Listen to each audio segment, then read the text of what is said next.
Molly Teo. And Molly is gonna talk to us, and the title of the talk is Does My Career Journey Matter? And here we are talking about in between jobs, right? And so how do you tell your story when you're in between jobs? Should job seeker not have any story to share, or wait until they land a job before telling their story? Yeah. Okay, Molly, I'm gonna just stop share. Molly, are you ready? Yes, Lynn. Let me take over the screen. Okay, over to you. Yay, nice. I can see it. All right, great. All right. Hi, everybody. Good afternoon. My name is Molly from currently working with SD Engineering. Later, I'll just walk through a little bit on my profile. Currently, this is from my LinkedIn. So I'm the VP and head of HR at the group headquarters of SD Engineering. And that's how I describe myself. I'm a business leader first, HR professional second. And why do I say that? I'll share with you my story later. Hang on. Molly, I'm just sorry to interrupt. Can you put on presenter mode, presentation mode? Okay, all right. It's showing up in the working version mode. Okay. Yeah, perfect. Thank you. All right. Yeah. Okay, I'll go on. Yeah, please. Thank you. Yeah. So basically, that's what you see in my LinkedIn, my professional profile. I will share with you my story, why this is crafted in such a way. A business leader first, and then a HR professional second. I came from the business line before I converted myself into HR. And since then, I've fallen in love with HR, and I never really looked back. And that's why I call myself like I'm a HR practitioner. And because of my earlier career with the business, I think I can really understand, empathize, work alongside with them, and be really pragmatic in value-added HR solutions, because end of the day, it's all about the business. And therefore, the building of teams, leading change for workforce and business to me, it's not just a task, a very meaningful everyday. I move on to the slide on my biography. I graduated from the Oklahoma City University with an MBA in business finance. And before that, I was from the National University of Singapore. I did double chemistry and graduated with a Bachelor of Science. I started off my career. So I mean, there's really a flow there that because of my double chemistry, I ended up in ExxonMobil, and I started off as the regional business analyst. After which, I moved on to do some strategic global accounts. So those were like my earlier career. And I was fortunate to start with a big organization. So there's quite a bit of like job rotations and opportunities for me to try other areas. And subsequently, I remember one day, my manager came to talk to me. He said, Molly, I feel that you're very passionate and you have a very good heart. You know, you're so willing to help people. Would you like to try a HR role? And I was like, what? HR? I'm not trained in HR. I'm trained in finance. I'm trained in science here. But I took the challenge because somebody that was actually like a mentor at that point in time told me, say, never say no when the senior management offers you something. Just give it a try, you know. So I took it on. I took on the challenge and I took it on. So then after that, there was really never a coming back into the business line again, because the opportunities were really, really ample for me. Really a lot more than what I was thinking of at that point in time. So then after that, I moved on to Menorini Asia Pacific and subsequently I joined Schneider Electric, global supply chain organization. It's a French company. So ExxonMobil is American, US based. Menorini, it's an Italian company. Schneider is actually a French. And finally, I ended with SD Engineering. I wanted to try the different listed company because I felt that that would give me a very wholesome exposure to the different cultures and how things work and how it takes, and decision making from leaders. So I gave myself this opportunity to really have a tour around to really um, um, understand how things work in the world, because as it is, I have a very curious mind, and learning is never enough. Yeah. So that's a little bit about myself, my story, and how I navigated my career. I'll go on quickly into the subject topic that Eileen has requested for me to try sharing with the audience here, which is actually like my pleasure, really. So Yay. Thanks. yeah, I think Eileen was asking me, Molly, would you like to choose a topic? And I was like, can I choose this? Has anybody taken it? And Eileen was, yes, that's exactly the topic that I wanted you to share. So we both were completely aligned, and it was a quick decision. Let's just say we have the same frequency. How's Yes, yeah. Okay, so the stuff that I have actually put together, the few slides I've put together, are basically to answer some of these very good questions, and the perspective coming from HR person, and especially during interview, and what's going through the minds of the interviewer. As much as candidates, we come in to check out the role suitability. Interviewers actually are very curious to know us as people, and therefore they love to hear our stories. So I think what Eileen has just shared is absolutely important in our prep and our readiness to talk about who we are, what do we do, what have we got to offer. And then of course the second question, does where I come from matter? Okay, later we will just dive a little bit deeper to check in. Does it really matter? Yeah. And on the direct hiring managers, what do they see? Is it an aid or an obstacle? I think in this context, we're talking about perhaps some of the career gaps or breaks that we have, and how they see it, and how do we actually, as candidates, present ourselves uh, without feeling apologetic. I think that's the keyword. Be really clear about why we do it, and later on I'll give a few tips on what we can do in order to not put ourselves in a it's like beating ourselves to put ourselves in a very disadvantaged position. So how to carry it through confidently and sincerely. Yeah. And lastly, what can a job seeker do to join up? To me, it's really about joining the dots, and then sharing and walking away from the interview with an impression. And so what is that one thing that you want the interviewer to walk away with after meeting you, knowing you?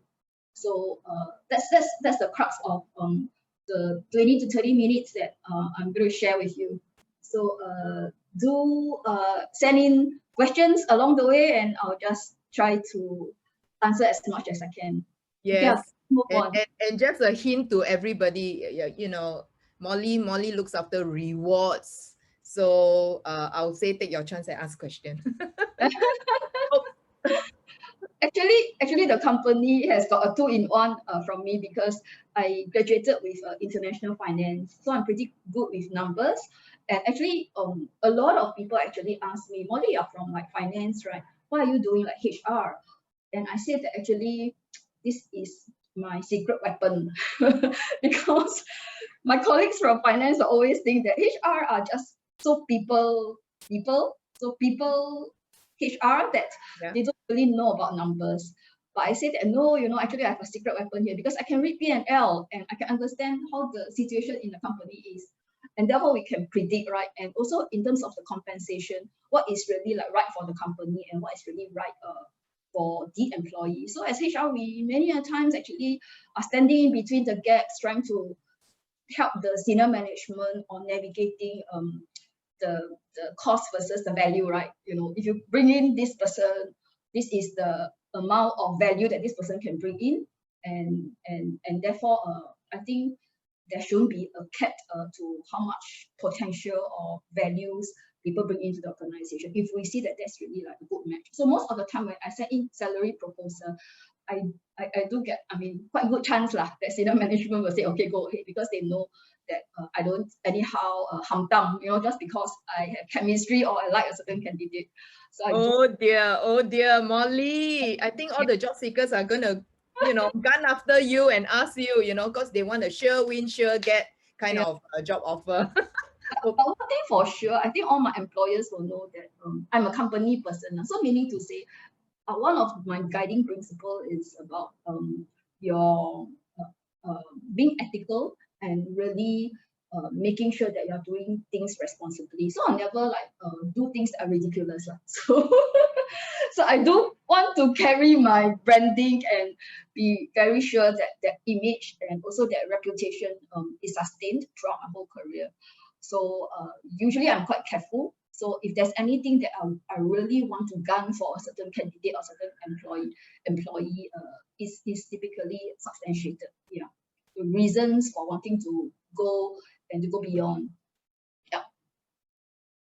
Thanks, Elaine, for reminding this part about my other secondary skill. Okay, I'll quickly go on to the next slide. Okay, what is really a career journey?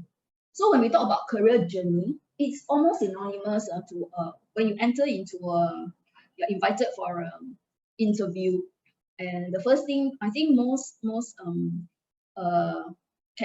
interviewer would like to start off blank, and then they will say something like, "Can you tell me about yourself?"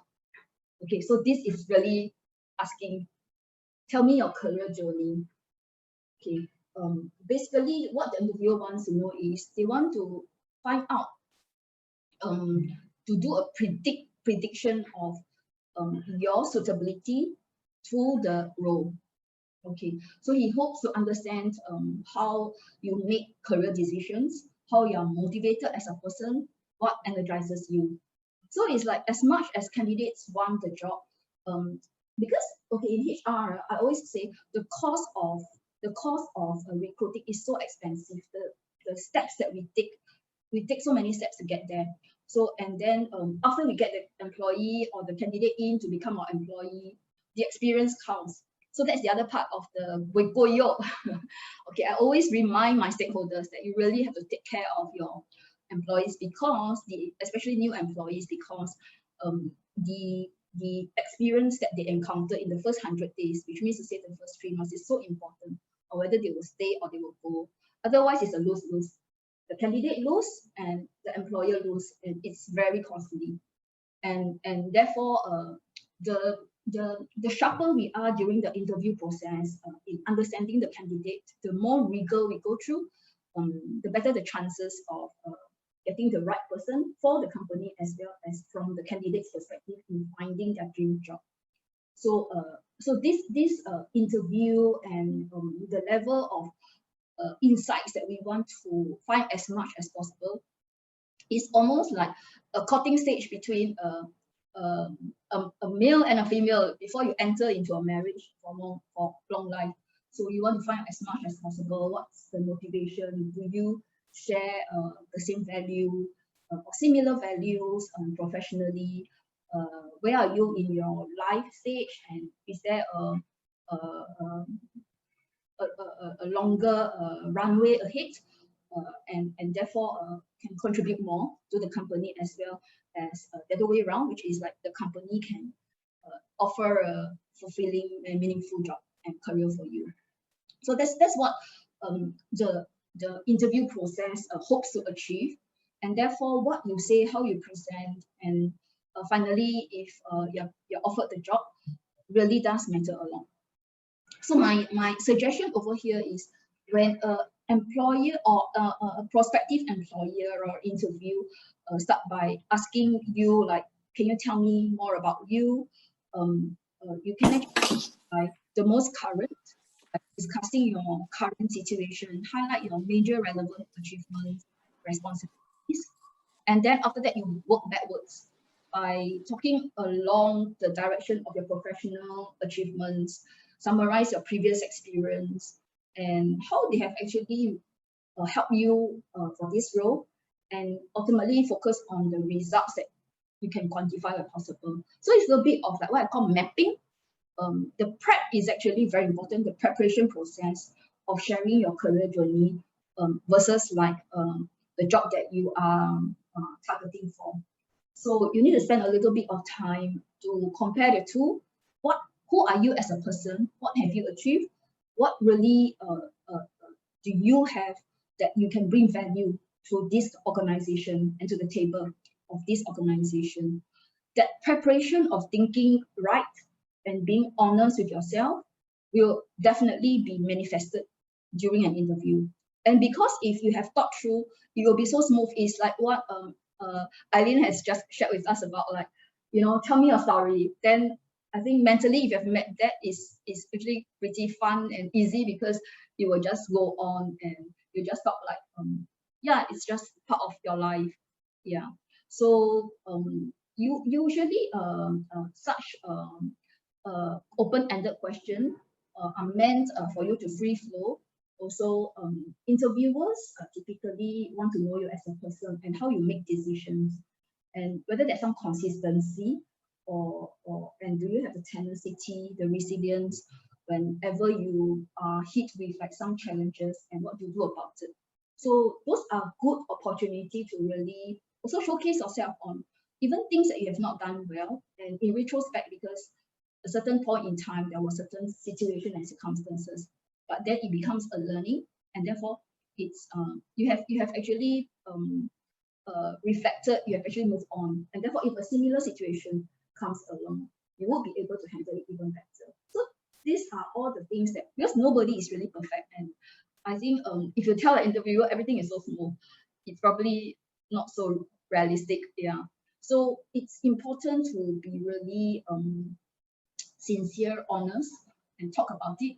More important is really, have you thought through, have you actually connected the dots and understood where all the pitfalls were, as well as some of the achievements that you have actually achieved, and the goals that you have actually met. Okay, so I move on to the next slide, which is the next question. So does where I come from matter? So again, the work experience and prior job performance, for people like us in HR, we call them, we look at the past to project the future. So there's a trajectory that's always in our mind, and there is this saying that the past is really the best predictor of the future. And therefore, things that happen in the past should not be like just swept underneath the carpet, but do think about it and reflect upon it, so that when you're asked with such a question, you're ready to talk about it. So here I'm actually recommending that even if you have challenging situations in the past, it may be a half solution crack, or it may be something which you have not done as well. But in retrospective, now you see it because your life experience has changed, and therefore how you would have handled it better. So these are very meaningful discussions that you can actually share to really explain and to demonstrate to the interviewer of who you are. The next area is also job gaps and being short on certain assignments. Okay, so those are also very good opportunity, and not to be like just pass over, because usually human are like that. We are a little bit more critical, more skeptical, and in Singapore especially, we are a little bit like more kiasu. So being the interviewer, we often want to pry into some of these gaps and then understand why, so as not to feel that it has been a very slipshod interview session. So we tend to ask more. So I believe myself and many of HR peers that I have, or colleagues, we don't mean to really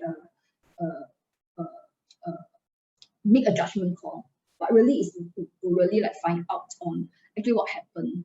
Yeah, I want to share a story here on these job gaps in one of the areas, in one of the so-called recruitment that I was doing. Then back I was working in a company, and we were hiring some management trainees.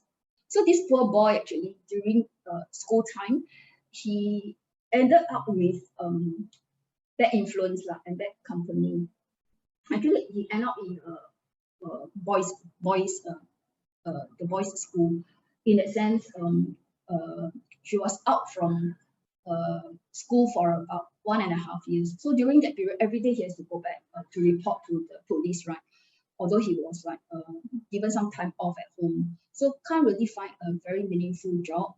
And there was a gap between studies. And so during the interview, the normal question the interviewer will ask, and I was in the panel. So we asked, what happened during this year? How come there's a gap there this particular year?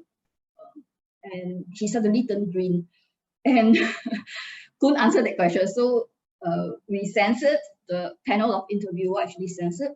So we said, okay, we will not embarrass him, we'll ask some other questions.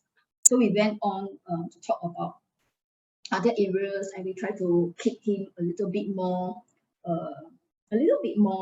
comfortable and easy and relaxed.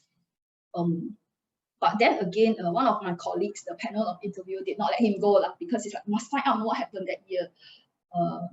Because the job that we are offering is quite important. Is actually on areas where it can create a lot of life if you are not strong in your character and be very ethical, and if you can succumb to pressure quite easily and decide to cut corners, the impact is actually very high because it's a quality job. So the integrity is very important, and we really wanted to know what happened. So in the end, after all the long conversations and making him comfortable, he decided to share with us. So he said he got into bad companion and was out of school for a year. And after that, it was really bad for him. So he shared the story. So after we finished the interview, the panel of interviewers actually huddled, right? And we were going through all the candidates. And guess what? All three of us unanimously feel that we should give this boy a chance, because he has actually learned such a difficult lesson in his early life. And because of that, we felt that he will be stronger, he come out stronger, and he will know that these are all time wasted, and he needs to really work a lot more harder, and those are very painful lessons in the past. So that's one of those things that I felt the sincerity that you bring to the table can be, if you have done it honestly and humbly, explaining what has actually happened. Interviewers don't really harp on it, but they know that it's something of the past, and therefore we just move on. But if you were to hide it and not talk about it, and still feel that you have not got over, then it shows a lot that there's still a lot of I call no closure to that event. So therefore, you may not even be ready to move on. Yeah. So of course, the last part about where I come from matter will be connecting the dots, show the correlations of the relevant good experience to the company you're applying. So for example, it will be things like for myself, I've worked for the US company. I've also worked for the European companies, the French and the Italian companies, as well as Singapore companies. So but by now, I would already have a certain inclination and preference, because I've exposed myself to different kind of culture.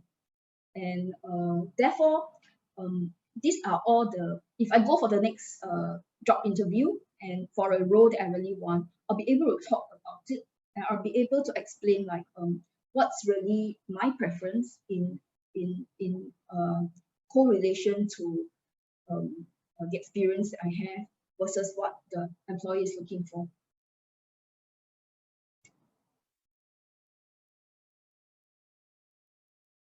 Okay, this is a very interesting topic, employment gaps. Do direct hiring managers see as an aid or an obstacle? I think it's a very interesting topic. Many of us will tell our friends, try to hang on to the job now, and then until you find the next job, then you let go. It's your market value will actually go down the moment you're out of job, and therefore there's a stigma to the fact that you are very desperate or you really need a job very badly. So I think in today's world, we are more and more open, and the world has come to a situation where we know that actually, like especially a city like Singapore, it's really 24/7 running super fast, and it's not difficult to find somebody amongst our friends that is burnt out or health being affected because of work, because of the rate Singapore has developed so quickly with technology and all that. Working from home, we are really 24/7, and the the work life and the family life have blurred to the level where sometimes if we are not careful, we get burnt out very easily. And therefore, this topic about the work-life balance, being in the present, uh, and things like the mindfulness, are you really in the best of yourself, comes into play, and it's very real.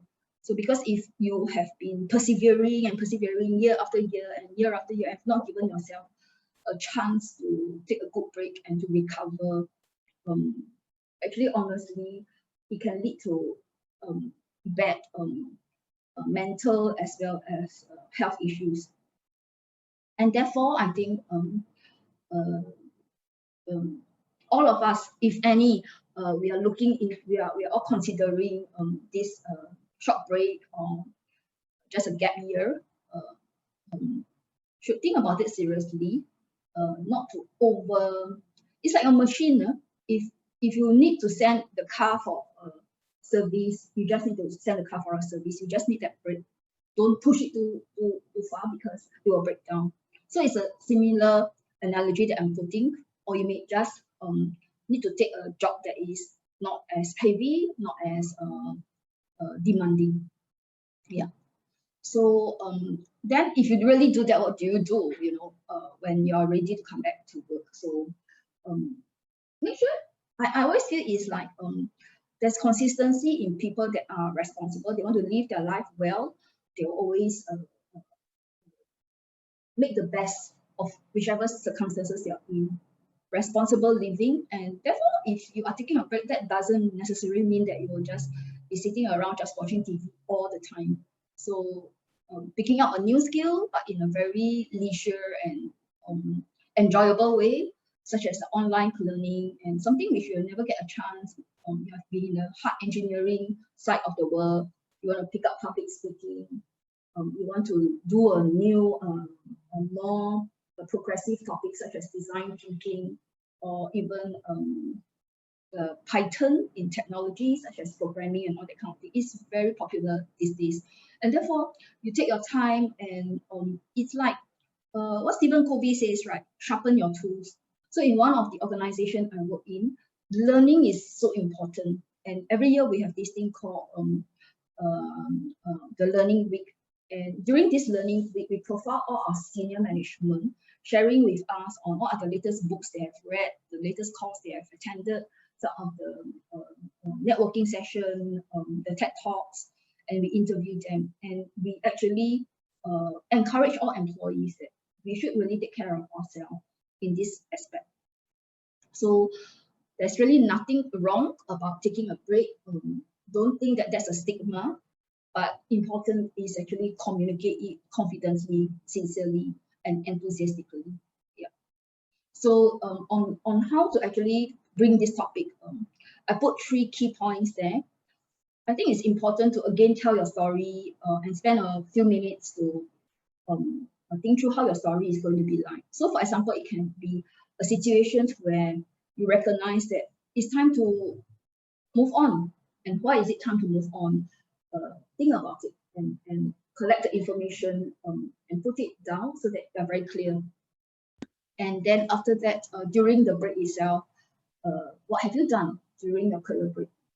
It could be like just doing something that's like a hobby that you've never had a chance, or it could be like just helping somebody, such as like your mother-in-law, and supporting the family, because you never get a chance to do all these things, or even supporting your spouse who has been working alongside with you while you are working very long hours. So there are many things that we all can do, and we can talk about it. And it's important for you to think about it to share how these things are being played out. and it's a plan. It's not something like you quit the job because you were angry with your boss and you just woke up irresponsibly. So you want to tell your prospective employer that all these things are thought through, they are planned for, and you are responsible. And lastly, of course, the key point also to walk away from this discussion and to bring a closure to this gap, right, that you have by telling the interviewer that you are really excited and ready for the next opportunity. So that's really the punch point, that all these things have actually closed up already and are now ready to move on to the next opportunity. And that's why I'm here for this interview. Okay, so that's the part about managing employment gaps, which I believe the few key points will help us really hold our heads high and not feel that you're very shy or you're just like not prepared to talk about that gap because it's something that is not acceptable in this marketplace. It's really not. So ditch that outlook and overcome that stigma. This has to come from yourself. You have to spend a little bit time thinking through and maybe talking to some career advisors or good friends or good mentors. Okay, Molly, I think you may have to speeden it up a little bit because your time is coming up. Okay, I think I'm okay. The last point is really about sounding joined up. So basically, what I'm suggesting over here is that sometimes you may look as if like you are jumping from one industry to another industry or one job to another job. There's no real connection. But I think really, if you think a little bit deeper, if you look at what a prospective employer is looking for, is really about your competencies, your skills. So think through very carefully and bundle them together. So it could be increasing responsibility as you progress as a manager. So those are very soft skills, although the technical part may be slightly different. And communicate work achievements and try to quantify results. And I think there you are, your career journey, your story is all there. And once you start that, it's very difficult for somebody to stop you because it's just so natural. It becomes part of your life. Yeah.